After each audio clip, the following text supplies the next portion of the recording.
ಬೆಂಗಳೂರಿಗರೇ ಹುಷಾರ್ ಹುಷಾರ್, ಸಂಜೆಯಿಂದಲೇ ಮತ್ತೆ ಶುರುವಾಗಲಿದೆ ವರುಣಾರ್ಭಟ. 25 ವರ್ಷಗಳ ದಾಖಲೆ ಬ್ರೇಕ್. ರಣ ಬಿಸಿಲ ನಡುವೆ ದಿಢೀರ್ ಅಪ್ಪಳಿಸಲಿದೆ ವರುಣನ ರೌದ್ರಾವತಾರ. ನಮಸ್ಕಾರ ವೀಕ್ಷಕರೇ, ಕಳೆದ 1 ತಿಂಗಳಿನಿಂದ ಸಿಲಿಕಾನ್ ಸಿಟಿ ಬೆಂಗಳೂರಿನ ಜನತೆ ಆಕಾಶದಿಂದ ಸುರಿತಾಗಿದ್ದ ರಣ ಬಿಸಿಲಿಗೆ ಬೆಂದು ಹೋಗಿದ್ರು. ತಾಪಮಾನ ಬರೋಬ್ಬರಿ 36-37 ಡಿಗ್ರಿ ಸೆಲ್ಸಿಯಸ್ಗೆ ತಲುಪಿತ್ತು. ಜನ ಯಾವಾಗಪ್ಪ ಮಳೆ ಬರುತ್ತೆ, ಬಾರೋ ಮಳೆರಾಯ ಅಂತ ಕಾದು ಕುಳಿತಿದ್ರು. ಆದರೆ ಬುಧವಾರ ಸಂಜೆ ಬೆಂಗಳೂರಲ್ಲಿ ವರುಣದೇವ ಕೇವಲ ಕೆಲವು ನಿಮಿಷಗಳಲ್ಲಿ ಇಡೀ ಬೆಂಗಳೂರು ಮಹಾನಗರವನ್ನೇ ಮುಳುಗಿಸಿದ್ದಾನೆ. ಸಂಜೆ ದಿಢೀರನೆ ಕಪ್ಪಾದ ಆಕಾಶ, ಕಣ್ಣು ಕೊರೆಯುವಂತಹ ಮಿಂಚು, ಕಿವಿ ಒಡೆಯುವ ಗುಡುಗು, ಇದ್ರ ಬೆನ್ನಲ್ಲೇ ಬರೋಬ್ಬರಿ 75 ಕಿಲೋಮೀಟರ್ ವೇಗದಲ್ಲಿ ಅಪ್ಪಳಿಸಿದ ಬಿರುಗಾಳಿ ಮತ್ತು ಕಲ್ಲು ಬಂಡೆಯಂತೆ ಬಿದ್ದ ಭೀಕರ ಆಲಿಕಲ್ಲು ಮಳೆ. ದಿಢೀರ್ ವಾತಾವರಣ ಬದಲಾವಣೆಯಿಂದ ಇಡೀ ಬೆಂಗಳೂರೇ ಅಸ್ವಸ್ಥಗೊಂಡಿತ್ತು. ಎಲ್ಲದಕ್ಕಿಂತ ಕರುಣಾಜನಕ ವಿಚಾರ ಏನಂತಂದರೆ, ಈ ಮಳೆಯ ಅಬ್ಬರಕ್ಕೆ ಶಿವಾಜಿನಗರದ ಬೌರಿಂಗ್ ಆಸ್ಪತ್ರೆಯ ಬಳಿ ಒಂದು ಭಾರಿ ದೊಡ್ಡ ಅವಾಂತರವೇ ಸೃಷ್ಟಿಯಾಗಿತ್ತು. ಮಳೆಗೆ ಆಸರಿಯಾಗಿ ನಿಂತಿದ್ದ 7 ಮುಗ್ಧರು ಕಾಂಪೌಂಡ್ ಗೋಡೆ ಕುಸಿದು ಉಸಿರು ಚೆಲ್ಲಿದ್ದಾರೆ. ಅಷ್ಟಕ್ಕೂ ಬೌರಿಂಗ್ ಆಸ್ಪತ್ರೆಯ ಬಳಿ ನಡೆದ ಆ ಭೀಕರ ಘಟನೆಯಂಥದ್ದು ಜೊತೆಗೆ ಬೆಂಗಳೂರಿನ ಇತಿಹಾಸದಲ್ಲೇ ಇಂತಹ ಮಳೆಯಾಗಿರಲಿಲ್ವಂತೆ. 25 ವರ್ಷಗಳ ಹಳೆಯ ದಾಖಲೆ ಉಡಿಸ್ ಮಾಡಿದ ಹೇಗೆ ಇವತ್ತಿನ ಮಳೆ. ಮುಂದಿನ 5 ದಿನಗಳ ಕಾಲ ಬೆಂಗಳೂರು ಸೇರಿದಂತೆ ಕರ್ನಾಟಕದ 22 ಜಿಲ್ಲೆಗಳಿಗೆ ರೆಡ್ ಅಲರ್ಟ್ ಘೋಷಣೆ ಮಾಡಿದ್ಯಾಕೆ ಹವಾಮಾನ ಇಲಾಖೆ? ಬನ್ನಿ ಇವತ್ತಿನ ಈ ಡೀಟೇಲ್ಡ್ ಡಾಕ್ಯುಮೆಂಟರಿ ವಿಡಿಯೋದಲ್ಲಿ ಬೆಂಗಳೂರಿನ ಹವಾಮಾನ ಮತ್ತು ಕರ್ನಾಟಕದ ಹವಾಮಾನ ವೈಪರೀತ್ಯ ಮತ್ತು ಎಲ್ಲೆಲ್ಲಿ ಎಷ್ಟೆಷ್ಟು ಮಳೆಯಾಗಲಿದೆ ಅನ್ನೋದನ್ನು ಕಂಪ್ಲೀಟ್ ಆಗಿ ನೋಡ್ತಾ ಹೋಗೋಣ. ಈ ಮಾಹಿತಿಯನ್ನು ಪ್ರತಿಯೊಬ್ಬ ಕನ್ನಡಿಗನೂ, ಪ್ರತಿಯೊಬ್ಬ ಬೆಂಗಳೂರಿಗನೂ ತಿಳಿದುಕೊಳ್ಳಬೇಕು. ಜೊತೆಗೆ ರೈತರು ಕೂಡ ಈ ವಿಡಿಯೋವನ್ನು ಸ್ಕಿಪ್ ಮಾಡದೆ ಕೊನೆವರೆಗೂ ನೋಡಿ. ಆದರೆ ಅದಕ್ಕಿಂತ ಮುಂಚೆ ವೀಕ್ಷಕರು, ನಿಮಗೇನನ್ಸುತ್ತೆ, ಬೆಂಗಳೂರಲ್ಲಿ ನಿನ್ನೆ ಬಿದ್ದಿರುವ ಈ ಭಾರಿ ಮಳೆ ಮತ್ತು ಆಲಿಕಲ್ಲು ಪ್ರಕೃತಿ ಸಹಜ ಪ್ರಕ್ರಿಯೆನೋ ಅಥವಾ ಹವಾಮಾನ ಬದಲಾವಣೆ, ತಾಪಮಾನ ಏರಿಳಿಕೆಯ ಭೀತಿ ಅಂತ ನಿಮಗನ್ಸುತ್ತಾ? ಬೌರಿಂಗ್ ಆಸ್ಪತ್ರೆ ಬಳಿ ಗೋಡೆ ಕುಸಿದು ಮುಗ್ಧರು ಪ್ರಾಣ ಕಳೆದುಕೊಂಡ್ರಲ್ಲ, ಇದಕ್ಕೆ ನಮ್ಮ ಸರ್ಕಾರಿ ಅಧಿಕಾರಿಗಳು ಹೊಣೆನಾ ಅಥವಾ ನಮ್ಮ ಸರ್ಕಾರದ ನಿರ್ಲಕ್ಷ್ಯನ? ನಿಮಗೇನನ್ಸುತ್ತೆ? ಜೊತೆಗೆ ನಿಮ್ಮೂರಲ್ಲಿ ಮಳೆಗಿಳೆ ಆಗ್ತಾ ಇದೆಯಾ ಅಥವಾ ತಾಪಮಾನ ಹೆಚ್ಚಾಗಿ ಬಿಸಿಲೇನಾದರೂ ಇದೆಯಾ? ನಿಮ್ಮ ಊರಿನೊಂದಿಗೆ ನಿಮ್ಮ ಅನಿಸಿಕೆ ಅಭಿಪ್ರಾಯಗಳನ್ನು ಕಮೆಂಟ್ ಬಾಕ್ಸ್ನಲ್ಲಿ ತಿಳಿಸಿ. ಜೊತೆಗೆ ನೀವಿನ್ನು ನಮ್ಮ ಯೂಟ್ಯೂಬ್ ಚಾನಲನ್ನು ಸಬ್ಸ್ಕ್ರೈಬ್ ಮಾಡ್ಕೊಂಡಿಲ್ಲ ಅಂತಂದರೆ ಈ ಕೂಡಲೇ ಸಬ್ಸ್ಕ್ರೈಬ್ ಮಾಡ್ಕೊಳ್ಳಿ. ಯಾಕಂದರೆ ನಾವು ಹಾಕೋ ವಿಡಿಯೋ ನಿಮಗೆ ಫಸ್ಟ್ ತಲುಪತ್ತೆ. ಅದಕ್ಕೋಸ್ಕರ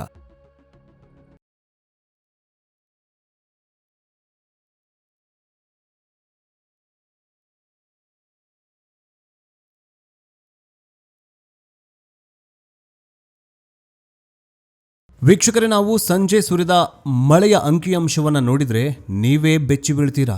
ಇದು ಸಾಮಾನ್ಯ ಮಳೆಯಾಗಿರಲಿಲ್ಲ, ಇದೊಂದು ಶತಮಾನದ ದಾಖಲೆಯನ್ನು ಉಡಿಸ್ ಮಾಡುವ ಮಳೆಯಾಗಿತ್ತು.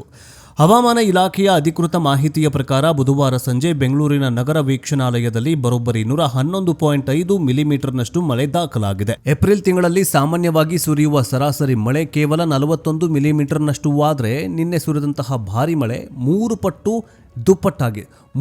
ಹೆಚ್ಚಾಗಿತ್ತು. ಇದು ಕಳೆದ 25 ವರ್ಷಗಳ ದಾಖಲೆಯನ್ನು ಸಂಪೂರ್ಣವಾಗಿ ಉಡಿಸ್ ಮಾಡಿದೆ.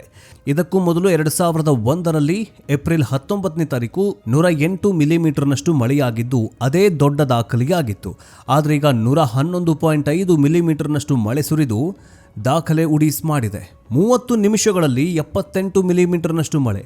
ನೀವು ನಂಬಲೇಬೇಕಾದಂತಹ ಮತ್ತೊಂದು ಆಘಾತಕಾರಿ ಸತ್ಯ ಏನಂತಂದರೆ, ಈ 111.5 ಮಿಲಿಮೀಟರ್ ಮಳೆಯ ಪೈಕಿ ಬರೋಬ್ಬರಿ 78 ಮಿಲಿಮೀಟರ್ನಷ್ಟು ಮಳೆಯು ಕೇವಲ 30 ನಿಮಿಷಗಳ ಅಂತರದಲ್ಲಿ ಸುರಿದಿದೆ.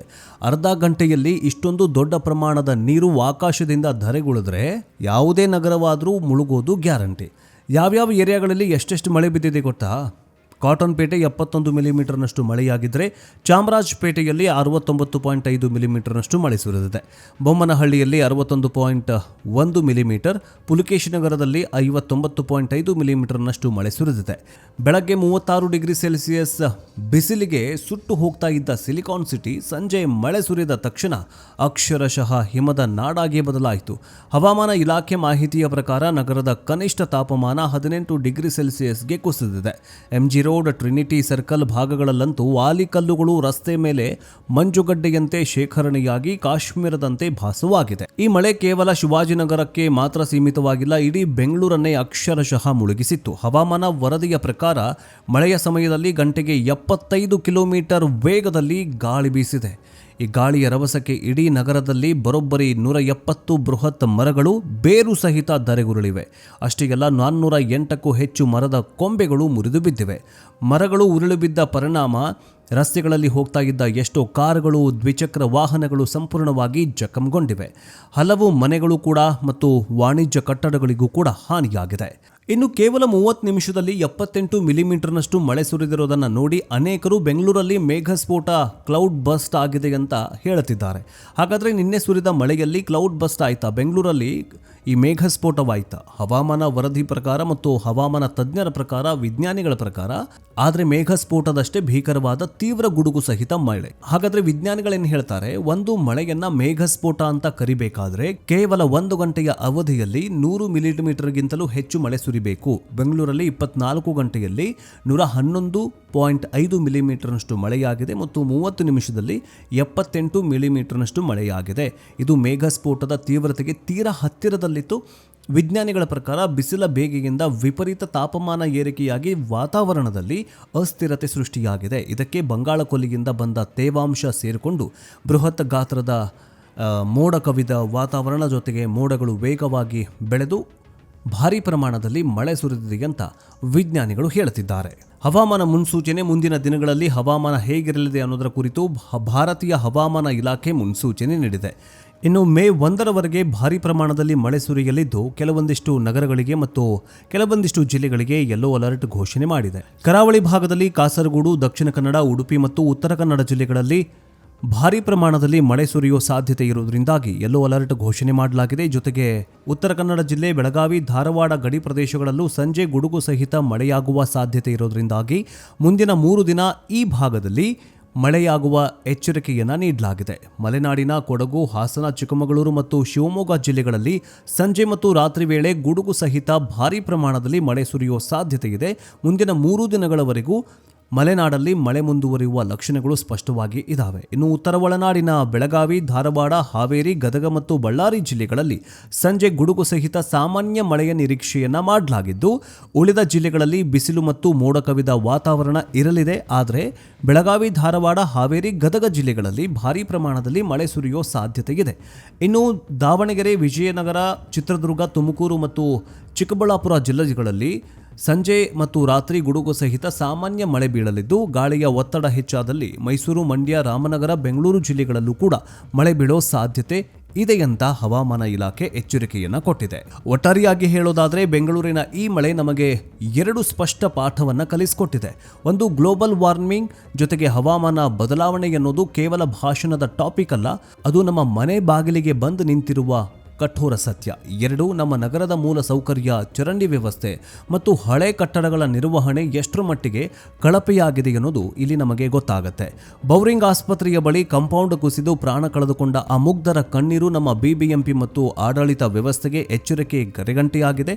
ಬೆಂಗಳೂರಿಗರಿಗೆ ಮಳೆಯ ಭೀತಿ ಇನ್ನೂ ಮುಗಿದಿಲ್ಲ. ಹವಾಮಾನ ಇಲಾಖೆಯು ಮುಂದಿನ 3 ದಿನಗಳ ಕಾಲ ಬೆಂಗಳೂರು ಸೇರಿದಂತೆ ದಕ್ಷಿಣ ಒಳನಾಡಿಗೆ ಯೆಲ್ಲೋ ಅಲರ್ಟ್ ಘೋಷಣೆ ಮಾಡಿದೆ. ಹೀಗಾಗಿ ಎಲ್ಲರೂ ಎಚ್ಚರಿಕೆಯಿಂದ ಇರೋದು ಅಗತ್ಯ. ವೀಕ್ಷಕರೇ, ನಿಮಗೇನು ಅನ್ಸುತ್ತೆ? ಬೆಂಗಳೂರಲ್ಲಿ ನಿನ್ನೆ ಬಿದ್ದಿರುವ ಈ ಭಾರೀ ಮಳೆ ಮತ್ತು ಆಲಿಕಲ್ಲು ಪ್ರಕೃತಿ ಸಹಜ ಪ್ರಕ್ರಿಯೆನೋ ಅಥವಾ ಹವಾಮಾನ ಬದಲಾವಣೆ, ತಾಪಮಾನ ಏರಿಳಿಕೆಯ ಭೀತಿ ಅಂತ ನಿಮಗನ್ಸುತ್ತಾ? ಬೌರಿಂಗ್ ಆಸ್ಪತ್ರೆ ಬಳಿ ಗೋಡೆ ಕುಸಿದು ಮುಗ್ಧರು ಪ್ರಾಣ ಕಳೆದುಕೊಂಡ್ರಲ್ಲ, ಇದಕ್ಕೆ ನಮ್ಮ ಸರ್ಕಾರಿ ಅಧಿಕಾರಿಗಳು ಹೊಣೆನಾ ಅಥವಾ ನಮ್ಮ ಸರ್ಕಾರದ ನಿರ್ಲಕ್ಷ್ಯನ? ನಿಮಗೇನನ್ಸುತ್ತೆ? ಜೊತೆಗೆ ನಿಮ್ಮೂರಲ್ಲಿ ಮಳೆಗಿಳೆ ಆಗ್ತಾ ಇದೆಯಾ ಅಥವಾ ತಾಪಮಾನ ಹೆಚ್ಚಾಗಿ ಬಿಸಿಲೇನಾದರೂ ಇದೆಯಾ? ನಿಮ್ಮ ಊರಿನೊಂದಿಗೆ ನಿಮ್ಮ ಅನಿಸಿಕೆ, ಅಭಿಪ್ರಾಯಗಳನ್ನು ಕಮೆಂಟ್ ಬಾಕ್ಸ್ನಲ್ಲಿ ತಿಳಿಸಿ. ಜೊತೆಗೆ ನೀವಿನ್ನೂ ನಮ್ಮ ಯೂಟ್ಯೂಬ್ ಚಾನಲನ್ನು ಸಬ್ಸ್ಕ್ರೈಬ್ ಮಾಡ್ಕೊಂಡಿಲ್ಲ ಅಂತಂದರೆ ಈ ಕೂಡಲೇ ಸಬ್ಸ್ಕ್ರೈಬ್ ಮಾಡ್ಕೊಳ್ಳಿ. ಯಾಕಂದರೆ ನಾವು ಹಾಕೋ ವಿಡಿಯೋ ನಿಮಗೆ ಫಸ್ಟ್ ತಲುಪತ್ತೆ. ಅದಕ್ಕೋಸ್ಕರ ನೆಕ್ಸ್ಟ್ ಅಪ್ಡೇಟ್ನೊಂದಿಗೆ ಬೇಗ ವಾಪಸ್ ಬರ್ತೀವಿ. ಜೈ ಹಿಂದ್, ಜೈ ಕರ್ನಾಟಕ, ವಂದೇ ಮಾತರಂ.